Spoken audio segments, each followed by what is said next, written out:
gente! Começando mais um Hora do Enem aqui pela TV Escola, o mais tradicional e importante programa diário sobre o Enem da TV brasileira. Estamos conectados mais do que nunca e vamos estar juntos para alcançar um ótimo resultado, pois esse ano o nosso apoio vai muito além do que você assiste aqui na TV Escola. No programa de hoje, vamos entrevistar a professora e apresentadora dos programas Sala do Professor Infantil, aqui na TV Escola, Fernanda Clímaco. E você vai saber como ter acesso ao novo curso intensivo digital e assistir ainda a aula Teleaula com Laine Vieira, uma super aula temática de história abordando cidadania e história africana. Você vai ter ainda um bate-papo no final do programa no quadro Uma Janela para o Enem, com a presença muito especial da cineasta indígena Michele Kaiowá. Então, pegue o seu material, concentre-se e fique ligado porque tá na sua hora, tá na hora do Enem. Fica conectado aqui com a gente. E na conversa de hoje nós temos a professora e apresentadora da Sala dos Professores Infantil, Fernanda Clímaco. Tudo bem, Fernanda? Bem-vinda aqui no horário, na hora do Enem. Obrigada, Tatiana. É um prazer estar aqui conversando com você nesse programa tão bacana para os nossos candidatos e estudantes. Não é, Fernanda? Muito bem-vinda. E eu queria uma dica sua, justamente para esses alunos que estão fazendo o Enem. Olha só, eu acho que a gente ainda tem muito tempo para se preparar e conseguir uma boa pontuação nas provas. O que não dá, né, Tatiana, é para ficar enrolando para começar os estudos e pegar nos livros só na metade do ano. Aí não tem jeito. Então, eu trouxe uma dica hoje que talvez possa ajudar muito aquele candidato, aquele estudante que está se preparando, que quer chegar bem no Enem. Então, vamos lá. A primeira dica, né, a dica que eu trouxe hoje é criar um cronograma de estudos. O que significa isso? Muito bom. Olha, para se dar bem no Enem ou em qualquer outra prova, é preciso planejar os estudos. Não adianta simplesmente sentar e começar a ler qualquer conteúdo aleatoriamente, não é verdade? É verdade. A gente precisa saber exatamente o que vai estudar. É preciso ter foco. Então, a grande dica para se organizar é estabelecer um horário de estudos. Um horário juntamente com um cronograma. E como que pode acontecer isso? Primeiro, é importante que o estudante, que o candidato, faça uma planilha ou uma lista, ou que ele organize um planner, né, que seja aquele instrumento que mais o ajude nesse momento, com as matérias que ele tem interesse de estudar. E aí, depois que ele organizar todas as matérias, é importante também definir um horário de estudo para cada um desses conteúdos. Agora, o mais importante do que fazer uma lista, do que fazer um cronograma, ou mesmo ter um super planner, né, para esses estudos, é seguir o cronograma à risca. Ter disciplina é fundamental. E aí, dessa maneira, eu tenho certeza que o estudante terá bons resultados. Com certeza. Fernanda, quero te agradecer demais pela presença aqui na Hora do Enem, pela essa super dica que com certeza vai ajudar vários jovens aí que estão se preparando para as provas, porque a gente ainda está no início do ano e tem bastante tempo, ou seja, ele pode ficar bem tranquilo, não ter tanta ansiedade. Isso se ele se preparar direitinho, não é isso, Fernanda? Isso mesmo, é verdade. Então, conte comigo e até a próxima, Tatiana. Até a próxima, obrigada. E essa, gente, é a Fernanda Clímaco participando aqui da Hora do Enem com a gente nesse dia. E atenção!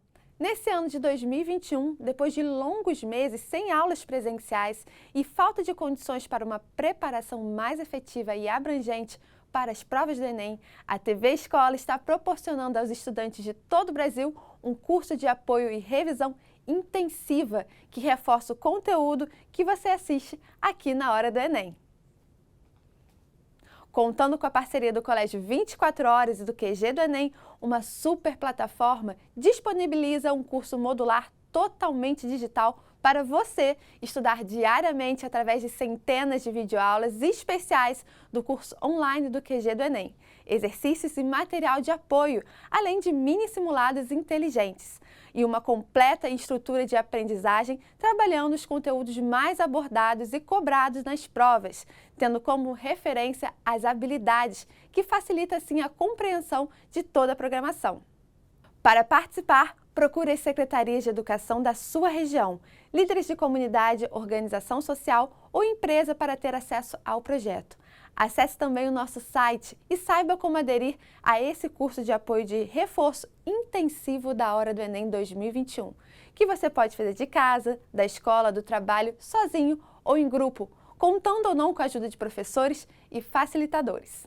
E para entrar agora mesmo no ritmo das aulas, o nosso querido Lande Vieira vem aí apresentando a teleaula do dia. Hoje uma super aula temática de história. É com você, Lande!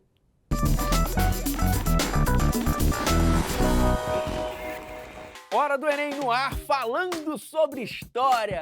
Agora sim, chega mais, professor André Sampaio. Aê! E aí, Lande? Seja Tudo muito- bem? Tudo bem, você, Obrigado, professor? tudo Seja ótimo. muito bem-vindo, viu?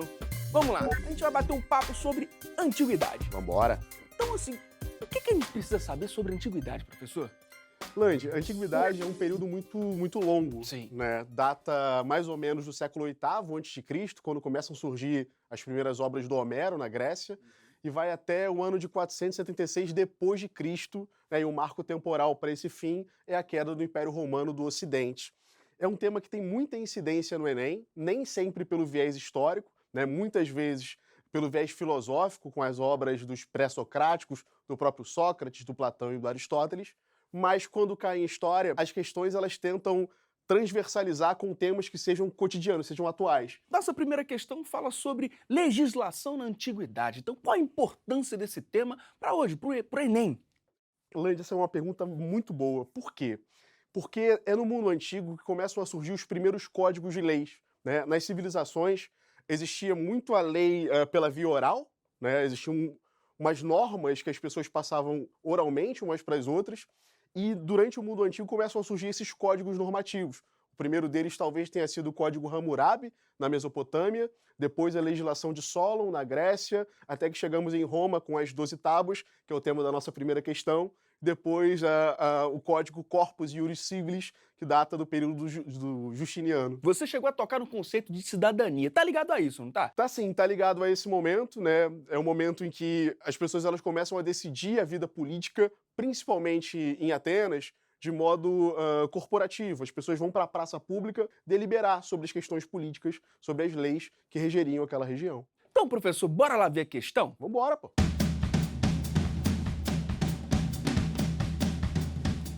Tá aí, ó, questão 26 do Enem de 2013, caderno azul, primeira aplicação. Durante a realeza e nos primeiros anos republicanos, as leis eram transmitidas oralmente de uma geração para outra. A ausência de uma legislação escrita permitia aos patrícios manipular a justiça conforme os seus interesses. Em 451 a.C., porém, os plebeus conseguiram eleger uma comissão de 10 pessoas, os decênviros, para escrever as leis. 2 deles viajaram a Atenas, na Grécia, para estudar a legislação de Solon. Lande, percebe nesse texto uma divisão aqui social, né, entre os patrícios, uma espécie de nobreza romana, né, e os plebeus, essa classe mais abaixo na pirâmide social. E o que o texto está falando para a gente?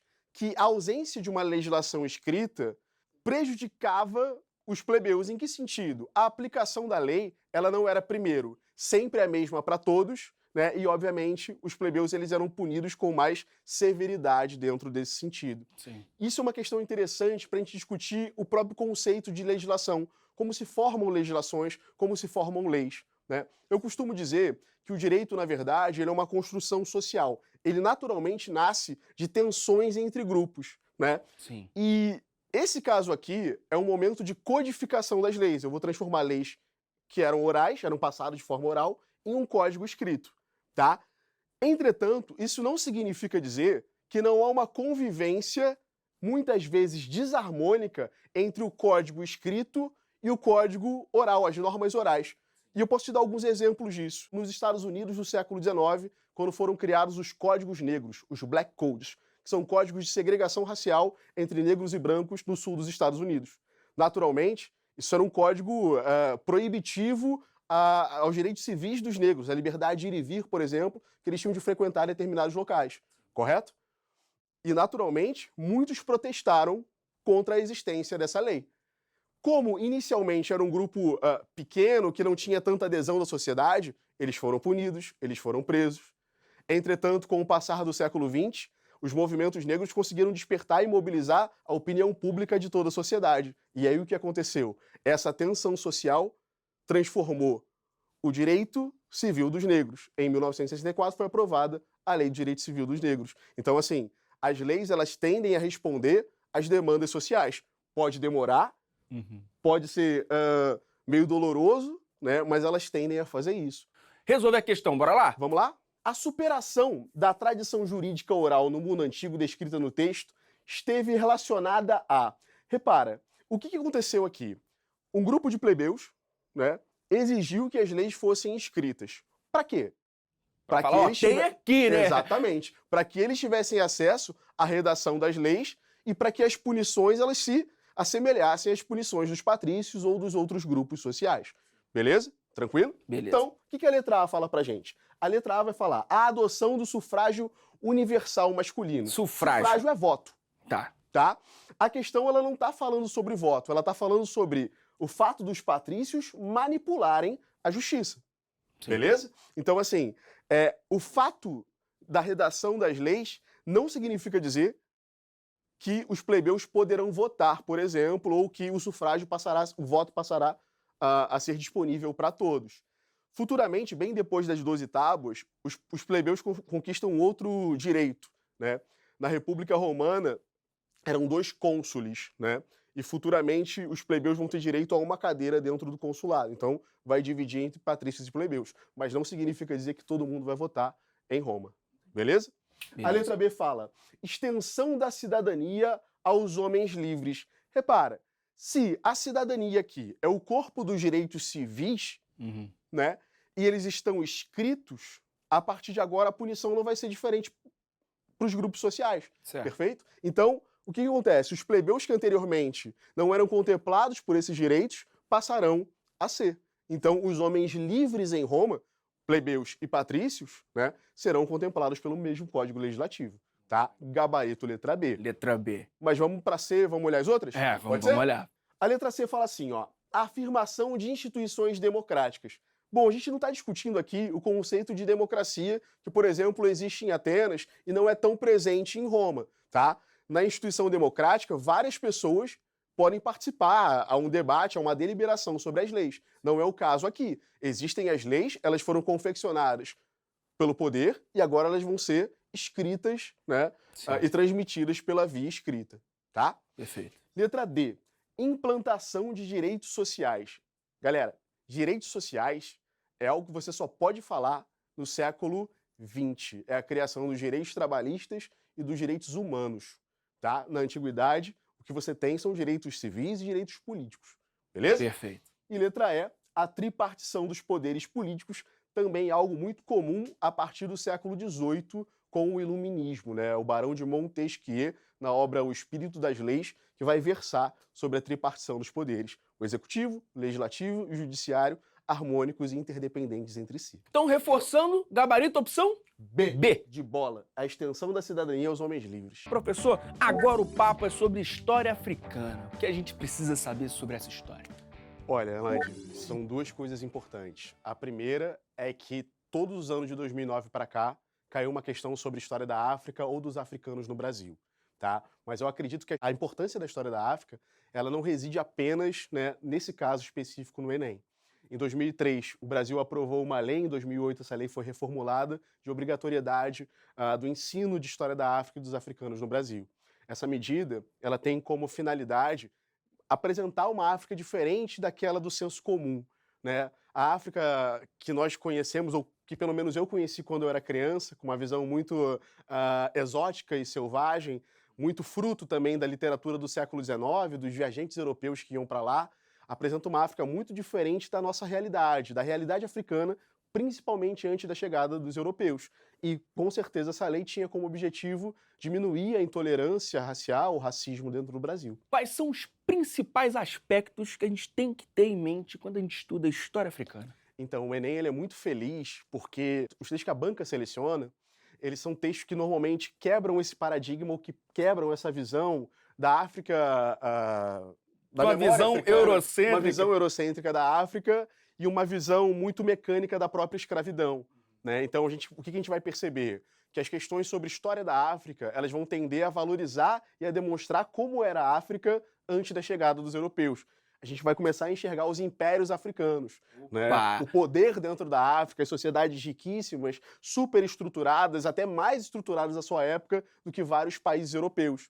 E a mesma coisa vai acontecer com a história da escravidão, porque a história da escravidão ela foi contada no Brasil durante muito tempo sobre o prisma da violência e da exploração. Não é que o Enem ou que os autores que escrevam sobre escravidão queiram negar isso, não é isso. Eles querem mostrar um outro aspecto da escravidão, que é o indivíduo escravo. Aquele homem que, mesmo com a ausência da sua liberdade total, era um sujeito da sua vida. Ele tinha escolhas, ele resistia à escravidão, ele jogava o jogo que ele podia jogar dentro das suas limitações. Então a gente quer valorizar o indivíduo escravo. Bom, a questão que a gente vai ver agora é sobre o Império Africano do Mali. Conta um pouquinho pra gente, professor. O Império do Mali, junto com outros reinos, o Reino do Congo, o Império do Songhai, né, faz parte dessa pleiade, dessa miríade de impérios africanos. Tá? Como características, é um Estado centralizado, existe um imperador ali, existe uma hierarquia social muito forte, muito rígida dentro desses impérios, e eles são muito ricos. O Império do Mali era riquíssimo. Tem uma lenda, uma história, não vou chamar de lenda, perdão, né? Existe uma história, existe documentos que comprovam isso, que o imperador do Império do Mali, no século XIII, salvo engano, ele fez uma visita a Meca, porque esses impérios do norte da África, eles são impérios de religião muçulmana. Tá? Após a expansão do Islã no século VII, no século VIII, grande parte do norte da África aderiu ao islamismo. Então ele foi fazer uma visita a Meca, na Arábia Saudita. E reza, né, a história que a cidade de Meca, na Arábia Saudita, passou por uma inflação de 10 anos por conta da quantidade de ouro que o imperador levou do Império do Mali para a Arábia Saudita. Então são impérios riquíssimos, né? Absurdamente ricos. Tá? Então partiu questão, professor? Vamos embora!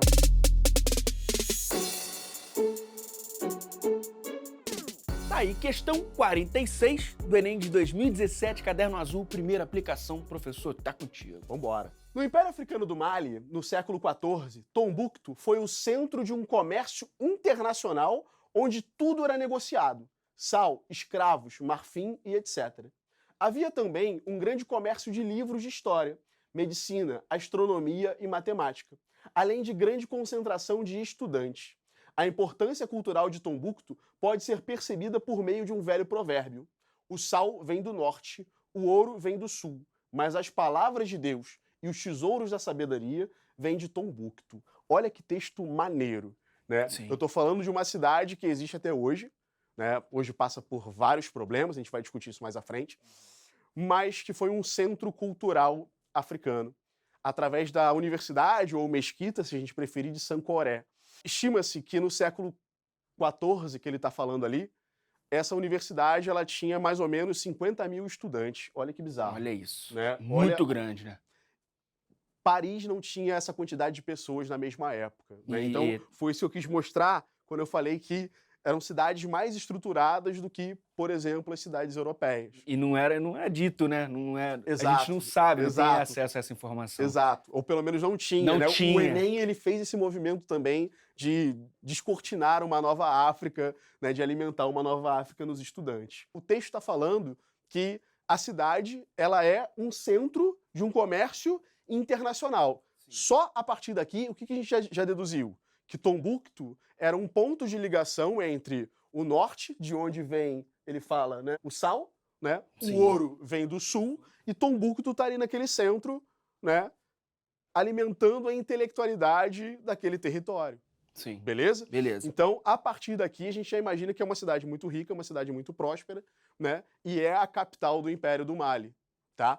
Depois vira a capital do Império do Songhai, quando o Império do Mali entra em declínio e o Império do Songhai toma essa região. É uma região de muitas disputas, de muitos conflitos. Uma região importantíssima, então isso, só de saber disso... É claro, todo mundo tem muito interesse. É isso aí. Tá? Vamos lá, a questão fala assim, ó. Uma explicação para o dinamismo dessa cidade e sua importância histórica no período mencionado era o... Letra A. Isolamento geográfico do Saara Ocidental. Aqui a gente precisa de uma localização geográfica, tá? Sim. O Império do Mali, ele fica no noroeste da África, ele fica na África Ocidental, na parte norte, tá? E Tombuctu é uma cidade interiorana, tá um pouco abaixo do Saara, tá? Então, o que você percebe pelo texto? Se o sal vem do norte e o ouro vem do sul, obviamente a cidade não está isolada, concorda comigo? Né? Não há um isolamento geográfico nesse sentido, é um ponto de conexão, né, entre as duas extremidades da África. Beleza? Então você descarta a letra A. A letra B fala assim, ó, exploração intensiva de recursos naturais. Pelo amor de Deus, no século XIV não existe exploração intensiva de nada. Por quê? Porque a exploração intensiva, por exemplo, agropecuária extensiva, é quando você dispõe de muitos recursos para produzir muita coisa, né? Não é o caso das civilizações modernas. Sim. Tudo bem? Beleza? Perfeito. Letra C. Posição relativa nas redes de circulação. Opa, o que o texto falou pra gente? Que é a cidade que conecta o norte e o sul. Sim. Não é? Isso é interessante. Então, faz todo sentido que a letra C esteja certa. Mas vamos ver as outras? Bora. A letra D fala assim, ó. Tráfico transatlântico de mão de obra servil. Ah, isso é interessante de falar. Obviamente, já existia escravidão desde o mundo antigo, né? A gente falou de Grécia e de Roma, já existia escravidão. André, já existia escravidão na África? Já. Mas era um tipo de escravidão que nós brasileiros não conhecemos, tá? Não é a que a gente recebeu. Não tem absolutamente nada a ver. Porque, por exemplo, castigo físico na África tem? Não. Ele é escravo porque ou o lugar que ele vivia perdeu uma guerra, ou porque ele está endividado com alguém, como na Antiguidade Clássica, né, em Roma, por exemplo, ou tem ainda um outro caso que acontece em alguns impérios e alguns reinos africanos, que quando o indivíduo ele sente que vai ficar endividado, por exemplo, a produção dele, a plantação dele sofreu alguma coisa, ele não vai conseguir produzir, ele vai se endividar. Ele vira para o seu rei e fala, me escraviza. Uhum. Aí a dimensão do trabalho também é diferente, porque quando eu falo escravo aqui no Brasil, você já associou que ele está trabalhando na lavoura de cana, na lavoura de café. Nos reinos africanos, escravo, ele se comporta mais ou menos como na Grécia Antiga, né? Ele trabalha, nesse caso aqui, em funções administrativas para o Estado. Então ele vai trabalhar num conselho, ele vai trabalhar fazendo algum tipo de trabalho que não tem a ver com uma superexploração embaixo de sol. Física. Exato, exato. É muito diferente da noção de escravidão no Brasil, tá? A segunda coisa importante é que quem inventou o escravismo, no sentido de um comércio estruturado de escravos, foram os portugueses. E se eu estou falando do século XIV, os portugueses ainda não estão presentes na África e ainda não são capazes, obviamente, de dispor, né, da estrutura para realizar esse tráfico transatlântico, né? Brasil-África, por exemplo. Perfeito. Beleza? Tranquilo? E a letra E. Competição econômica dos reinos da região. Ah, isso também é interessante de falar. Hoje em dia, né, a partir do século XVIII, século XIX mais precisamente, os países eles competem economicamente, há essa competição. Até esse século, século XIX, a competição ela até existia, mas ela não era econômica, ela era militar, ela era por poder, né? E poder nessa época é medido por terra, pelo tamanho da sua terra. Então são disputas territoriais e não disputas econômicas, beleza? Fora isso, o texto ele também dá uma ideia de integração, Sim. né? E não uma ideia de disputa. Por isso, gabarito, letra C de casa. Posição relativa nas redes de circulação. Nas redes de comércio. E na Semana do Índio, nós temos uma convidada muito especial na janela do Enem. É a cineasta Michele Kaiowá. Olá, Michele, tudo bem? Bem-vinda à Hora do Enem! Olá, boa tarde, tudo bom? Tudo certinho. Você fala da onde, Michele? Eu sou de Mato Grosso do Sul, aldeia de Panambizinho, município de Dourados, né? Muito bacana. Eu queria começar perguntando você o que significa essas pinturas no seu rosto? Tem um significado especial? Tem, esse daqui é o tintura de rosto de Guarani Kaiowá, que a maioria que a gente usa quando a gente vai mostrar em algum lugar, exemplo, uma palestra ou dança, ou na rezas, ou assim, de etc, que a gente sempre mostra para fazer o tintura de rosto. Que identifica a sua aldeia. É. Agora, eu sei que você tem uma história de vida muito interessante, que você saiu aí da tribo justamente para estudar no Rio. Eu queria que você me falasse um pouquinho, porque você faz os filmes para mostrar bastante os seus costumes. Tá bom, então. Então, né, que é uma história longa mesmo, a minha história, que eu sou a indígena Kaiowá, que é a única pessoa que eu saí da minha aldeia, fui estudar no Rio de Janeiro, acho que 1.200 quilômetros por aí, até no Rio, de Dourados, né? Aí eu fui para lá estudar, que eu ganhei a bolsa, não bolsas assim para ganhar um dinheiro, de que eu fui estudar, só estudar, assim, tem que me virar. Porque que eu sei que o Darcy Ribeiro é muito caro para estudar, né? Aí eu tô sem dinheiro, quem me ajudava somente a minha família que me ajudava, que eu prometi para minha mãe para terminar, né? Que por isso que a minha mãe me ajudava. E não assim diretamente também, por ser que a minha mãe também não tem muito dinheiro, né? E hoje você tem alguns filmes e curtas que você mostra a sua história e a história da sua aldeia. E outras aldeias também aqui no estado do Rio de Janeiro.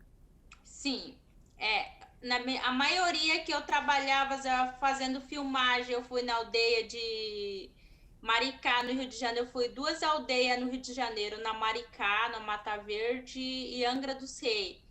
E mês passado também eu fui lá na aldeia de Guató, perto da fronteira de Bolívia. Eu estava filmando na aldeia Guató. 9 horas de viagem só na barca. Sim. Eu fui fazer o filmagem lá. Aí eu ficava lá quase uma semana lá e 3 dias de viagem até para voltar na minha aldeia, né? Bacana. Agora, Michele, eu tô sabendo que aí tem pessoas na sua tribo que fazem o Enem. Sim, a maioria que a minha irmã faz a faculdade da letra e agora foi 2019, acho que 2019 que a minha irmã passou de inglês, né, e Enem. E esse ano meu irmão passou também o Enem, graças a Deus, através do Enem, que a maioria faz faculdade da aldeia, minha prima, toda a minha família que passou. Agora, agradeço. Eu tô sabendo que aí vocês assistem bastante a TV Escola, que é uma das formas que vocês têm de como estudar. Tem que estudar mesmo, que eu sempre falo com meu filho, eu tenho que aprender e estudar, que levar para frente, porque estudo é muito importante para nós. A única coisa que a gente não pode deixar é só nossa cultura e a nossa língua, essa aí é mais importante para nós, né? Que não pode deixar, não pode abandonar, não pode esquecer a língua e nem cultura, porque através da cultura e na língua você foi para frente e você consegue o que quiser, né? Que eu mesmo, que eu através da minha cultura, através da língua e o estudo também, que eu consegui tudo que eu queria, né? Que eu viajava muito, fui fazer filmagem, várias aldeias, vários com o povo dos indígenas também. Eu fui na aldeia Guató, que eu conheci, o Guaranimbá também no Rio de Janeiro. Então, é isso, né? Ou seja, o estudo te levou a lugares onde você nem imaginava. E tá aqui hoje na TV Escola, falando um pouquinho com a gente, né? Vocês acompanham aí também pela tribo, nossa programação aqui diária. Eu quero te agradecer demais, Michele, pela presença aqui na Hora do Enem. Obrigada a você também, a Tatiana, né? Isso. Obrigada, Michele. Um beijo para todo mundo. Obrigada pelo convite, porque eu tô aqui aparecendo na frente da câmera, né? É verdade. Obrigada a toda a equipe de vocês, né? Com certeza. Obrigada, Michele. Obrigada. Um beijo para vocês. Um beijo. Tchau, tchau. Gente, essa é a Michele Kaiowá, cineasta na tribo do Mato Grosso do Sul. E assim chegamos ao final desse programa, unindo conteúdo, orientação, dicas e muito apoio para você na hora do Enem. Permanecemos ao seu lado também com o nosso curso intensivo multiplataforma, que você pode acessar de qualquer lugar do Brasil. Veja mais informações no nosso site e siga em frente. Porque é preciso recuperar o tempo perdido, é hora de ter confiança, é hora de estudar e ter fé. Confie sempre em você, continue firme. E lembre-se, estamos sempre conectados e cada vez mais juntos, pois essa é a sua hora, a hora do Enem. Até o próximo programa aqui na TV Escola.